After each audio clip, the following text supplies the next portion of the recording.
Hello, dear learners. Welcome to this session on communication for beginners.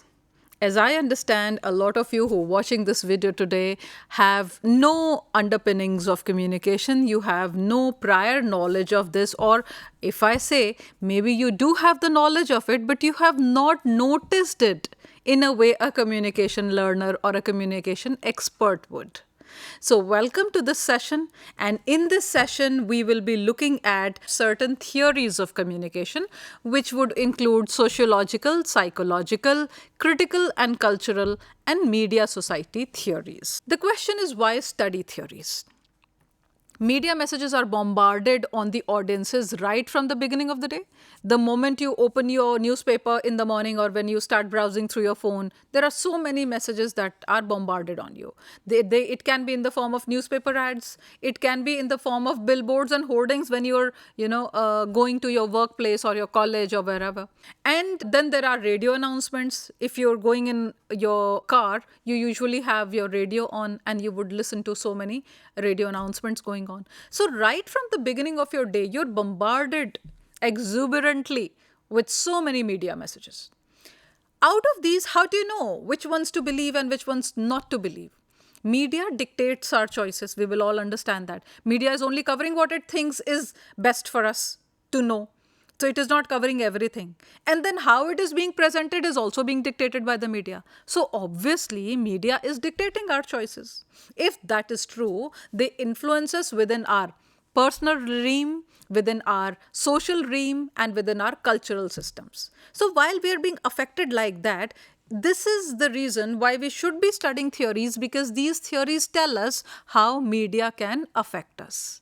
The more informed we are of the reality that is being created by media and is being presented to us, the better position we will be in to make our decisions.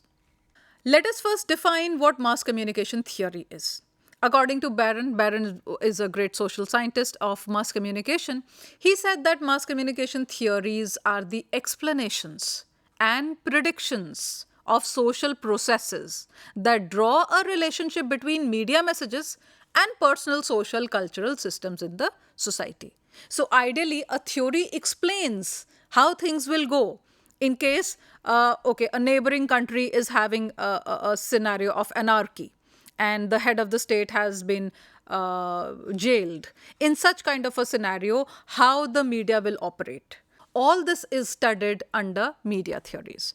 So simply put, they help you to understand the media messages in your social, cultural, and personal context such that you're not confused and you're able to make your right decisions, make the right choice. This is the reason why media communication theories should be studied. Now let us look at the first aspect of this, which is the sociological theories. Now the role of media vis-a-vis social relationships and in economic and political contexts is what we are looking at when we are talking about sociological theories. Let us say, for example, look at our first theory amongst the sociological ones, and this is the cultivation theory. When we talk about cultivation theory, we have to understand that just like any other media, TV constructs a reality for us. Why are we saying TV specifically? Because when this theory came, TV was a new media. Right. We only had newspapers, we had radio, and TV was coming into the world in various countries as well as India. So this theory started talking about television per se. And it says that TV constructs a reality for its viewers. It also creates certain frames of reference. What do we mean by that? When we're talking about constructing a reality, so say for example, a college goer, a 17-year-old or a 19-year-old is looked at in a certain way. This is a person who would like hip hop. This would be a person who would, there are two categories of students. One who are prolific readers who really want to know and gain more knowledge. On the other hand, there are others who would like to have fun and enjoy. So that is the kind of image that media has constructed in our minds about youngsters or young adults, people who are college goers. So it creates certain frames of reference. Like even if I talk about college goers, the idea of being cool. Who is it that you call cool? Is it the person who always protests? Is it the person who has the gall to call a spade a spade? Is it the person who tries to bunk and creates new, trends for people to follow? Is it the person who is more into fashion and newer kinds of hairstyles and all? Is it the person who's a better sports person or good with extra curriculum? Who will you call cool? Now, this is the frame of reference that media is creating for the youngsters. It can be any of it. Also, it helps in maintaining power relationships in a society. What? The TV constructed reality. Like, you would all appreciate that media is a part of the society, polity, and economy of any society, of any country. And while that is so, it cannot exist in isolation. Media has to be a subsystem of all these three systems, right? Having said that, it is important for media to maintain the power relationships, because if it does not, the first entity to be affected would be media itself. Then, of course, there have to be certain observable and measurable changes which are very small. Like, we cannot really point our fingers to stating that this is the effect of TV. Because in society, there are various things. There are people, let us assume, the people of a village. And because TV has come into that village, one cannot say that all the changes that are taking place in the way people are operating their lives is due to TV. There can be a huge section of people who could be migrating to cities. There could be another section of, well-informed and educated children who might be coming back to the villages. So we cannot point a finger and say that such and such change has come due to television. So what is it? The observable and measurable changes, which you can really point a finger at, are very small, very trivial. You cannot name it, right? So this is the theory of cultivation, which came during the time when TV was just coming into our world. The next theory that we are talking about in sociology is the agenda setting theory. When we talk about agenda setting, first of all, we need to understand this. An agenda is a list of things that are going to be discussed in a meeting, right? Now, when we talk about agenda setting theory, we are talking about those aspects that media is going to cover, because it thinks that people should be talking about this. So, media does not tell us what to think. Media does not tell us that if certain event has taken place, whether it should be looked at as a negative event or whether it should be looked at as a positive event. It does not tell us what to think, but it does tell us what to think about. It tells us to think about, say for example, unemployment, and not to think about the dangers of artificial intelligence in human lives. Right. So ideally, this is the system which is telling us, which is giving us the subjects that we should be talking about. But whether we take a positive aspect of it or whether we're looking at the negative aspect of it is not being dictated by media. So this is the agenda setting theory. And then the idea is, how is this agenda being set? Through timing, through placement of stories, and then there is a priming effect as well. What is timing? You would all notice that when we see TV news, the first news is always longer as compared to the news that would follow, because towards the end they just become 10 seconds news or 2 lines that are being said about something that has happened at a given place. So timing of the news is important, and automatically nobody tells us that the first news of the bulletin is important. We automatically understand that the first 3 news would be important. And then the placement of the story, which is the top news as compared to which is the last news. You would also see that there are no ads coming in the first 2 news. Only after that, after they have been explained in detail, the 2 news, only after that the ad will come. So this is how media sets the agenda. Without saying anything, without putting it in black and white, our agenda has been set. Then, of course, there is a priming effect. Priming effect is to make one story prime so as to divert attention from other things, other news that can be more important to you as compared to this one. But because media is making another news prime, you will think that that is more important as compared to the previous story. So this is the priming issues. Then there is a debate which is going on all the time. Like whenever social scientists or people in general say that media is creating the agenda for the people, media says no, it is what the people like, and that is what we are giving to the people. So who is setting the agenda continues to be a debate between media and all those who are consuming media. So whether it is the people and the preferences of people, which media is making the agenda, or whether it is media being controlled by the social elite group giving us the agenda to talk about, and in the process, turning a blind eye towards other important events. This is the agenda setting theory. The second theory that we are going to talk about is the uses and gratification theory. Uses and gratification, as the name suggests, as the word suggests, use the media to satisfy certain kind of needs. The word gratification means satisfaction.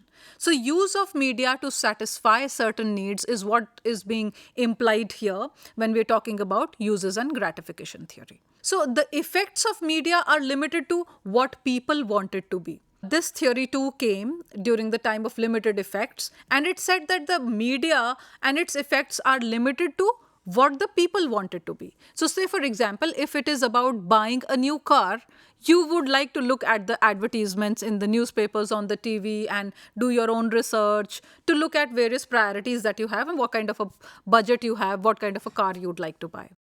In contrast to this, when it comes to following your own rituals or how you celebrate a festival, you would rely more on your family members and what you've seen your mothers, grandmothers doing. That is what you follow, as compared to buying a car.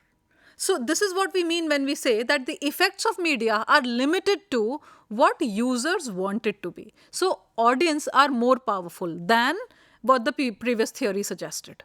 So the question is, what is it that the audiences are doing with the media? It's not what media do to the audiences, it's what the audiences are doing with the media. So this basically is trying to, the media influences, the media choices, and the media behaviors. So when I had to buy a car, I went all out to look at the various ads of different new models of the cars, and I did my own research. I wanted a certain kind of mileage. I wanted it to cost me only this much and not that much. So what we are doing with the media is important, and that is why this theory talks about what use the audiences is putting media to and how audiences are being satisfied by using that media. So this was the theory of uses and gratification. The third theory we will be talking about is the dependency theory. Dependency, as you would all understand, the power of a mass medium is decided by how much the audiences are dependent on it. So if you cannot stay without your mobile as long as you are awake and not asleep, it shows how much power your mobile is wielding on you, how much dependent you are on that gadget, on that device. So where is this power invested? It is the relationship of three factors. It is the relationship of the social system, of the media's role in that social system, and the third part is the audience's relationship to that media. Right. So you would appreciate that before social media came into existence, people's relationship with media was not that strong. People would maybe watch TV for an hour or two, and that is it. It was more of our socialization. And today, socialization is happening through media. So our dependency on media has increased. The kind of social system that we have now, which is so proliferated by media, and the kind of role that media is playing, is dependent on what kind of a relationship the audiences have with this media. If I trust Facebook, I would browse it more often, take its information seriously, and maybe take action on it. But if there is another platform which I don't find useful, I would probably not open it for a week. So what if the app is in my mobile? Right. So what is very important is the kind of relationship that media enjoys with its audiences. And then when this media is acting in the given social system, it will have the desired effect, the strength that of media that we always talk about. This is where the power is invested. The next thing that dependency theory spoke about was the degree of dependence and how it rises, how it reduces. Degree of dependence increases with the rise in the number of functions that the media is serving. It also increases that when there is greater conflict and change in the society. Why? Because, say, for example, if you want to know through media what's happening where and whether it is safe to go to certain place as compared to not going there, right? Then when we're talking about the rise in the number of functions, we all know that our mobile these days, a smartphone these days, also does the work of a computer, also does the work of a phone, also helps us in internet banking, booking a train ticket, booking a flight ticket, everywhere. this media is involved. So, greater the number of functions this media is serving, more is our dependence on it. That is about the sociological theories of media. Now we will talk about the psychological theories. The first theory that we are talking about is the attitudinal change theory. First of all, we need to understand the concept of dissonance. What is the meaning of dissonance? Dissonance is any kind of mental discomfort that a person faces, that a person feels when anything new comes into the picture. So, say for example, people who have been working 8 hours a day and have been, going from 9 to 6 to office are suddenly told that now onwards they will be working in evening shifts. The time to come to office would be 8 in the evening and the time to leave would be 6 o'clock in the morning. So this will create a certain kind of discomfort, and this is what we call dissonance. Other than this, after having understood the concept of dissonance, it is important to know what is this process: selective exposure, selective perception, and selective retention.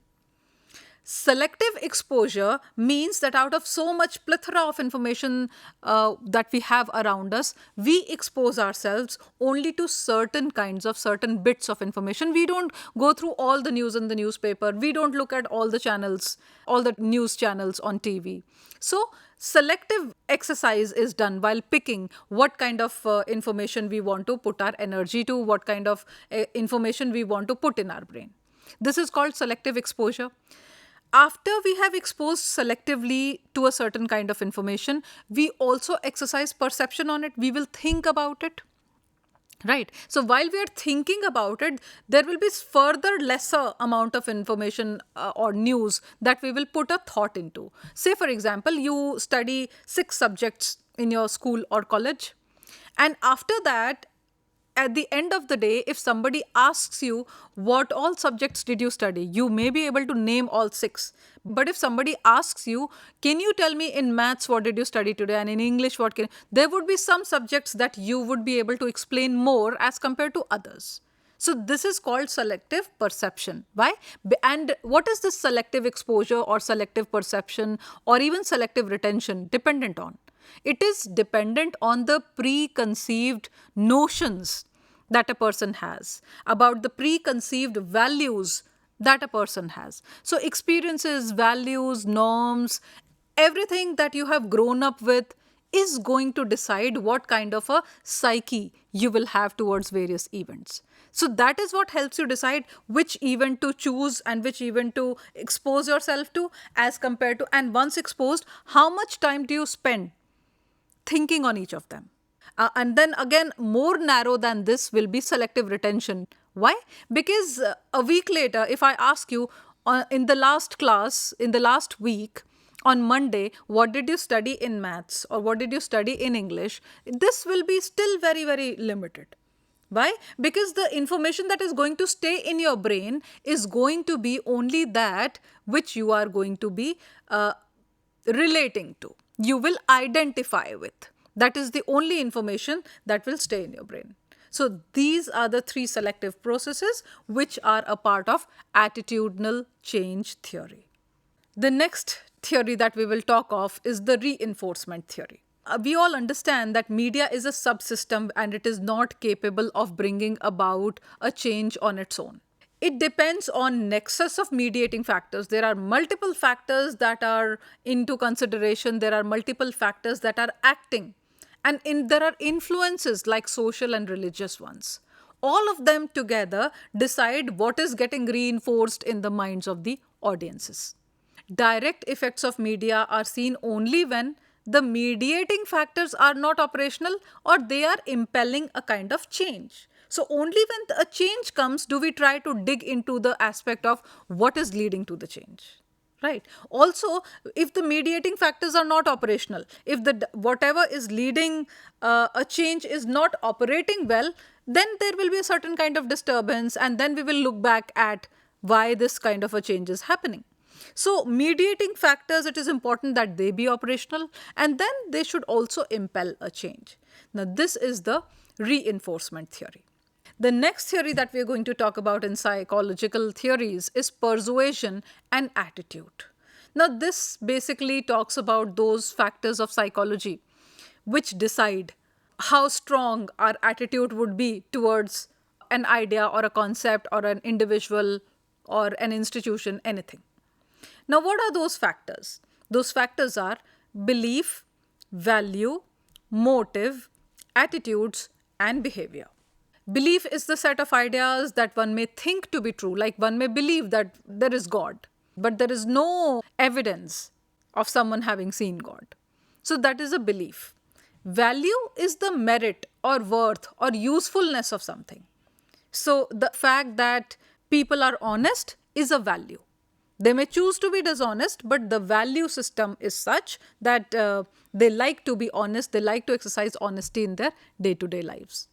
Motives, what is the reason, what is the purpose why the certain interest of a person is reflected in something. So aims or self-interest of a person is the motive. And attitude is something which is very difficult to change. It is a mindset that has shaped up after many times you have experienced the same thing. So attitude is something which is very rigid, the most difficult to change, and it takes longer time to be made. Then we have behavior. Now, behavior can be seen in terms of your action, in terms of what you observe, and it is also affected by all the other factors that we've so far discussed.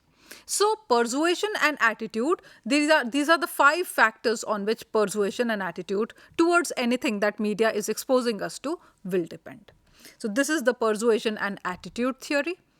Then we also have this theory of social learning. This is also called the observational learning theory, and as the name suggests, it depends more on the observation. Social behavior and development leads to much learning. We will all understand this and we will all appreciate this. Whenever a child sees, whatever the child sees in her home or in his home is the kind of temperament he or she emulates, is the kind of behavior that he or she emulates. So by observation, human beings learn a lot. Media influences are also a learned behavior, right? And the learning, how is learning taking place? It is taking place by means of imitation or by means of identification. By imitation, I mean, say for example, you like to don the hairstyle of your favorite movie actor. That is imitation. And identification is when you are so inspired by a film that you saw that you try to emulate those changes in your normal life. You try to identify with the character you saw in the film. That is identification. So both of them are ways of learning. So while you learn by observing, you either imitate it or you try to make a decision when you are in the similar situation as your favorite character. Whatever the child sees in her home or in his home is the kind of temperament he or she emulates, is the kind of behavior that he or she emulates. So by observation, human beings learn a lot. Media influences are also a learned behavior, right? And the learning, how is learning taking place? It is taking place by means of imitation or by means of identification. By imitation, I mean, say for example, you like to don the hairstyle of your favorite movie actor. That is imitation. And identification is when you are so inspired by a film that you saw that you try to emulate those changes in your normal life. You try to identify with the character you saw in the film. That is identification. So both of them are ways of learning. So while you learn by observing, you either imitate it or you try to put yourself in, or you try to make a decision when you are in the similar situation as your favorite character. So there is a certain sequence for learning. And what is the sequence? First of all, a human being pays attention to something. After attention, one retains whatever one has found to be important. After retention, there is production. You regurgitate that same knowledge, you process it more, you give it more thought, you try to apply it in your life. That is production. And then you are motivated by the output, to be taking more further action on the same lines or to resist from doing it. So this is the sequence of learning. So with this, I hope that you have understood the basic concepts of communication, of what is effective communication, what are the various models and theories, and you would also start observing it in your usual lives around you whenever you see media and information that is generated by media, or whenever you are creating media for various media platforms and social platforms. Thank you all very much. Join me again for another session. Thank you.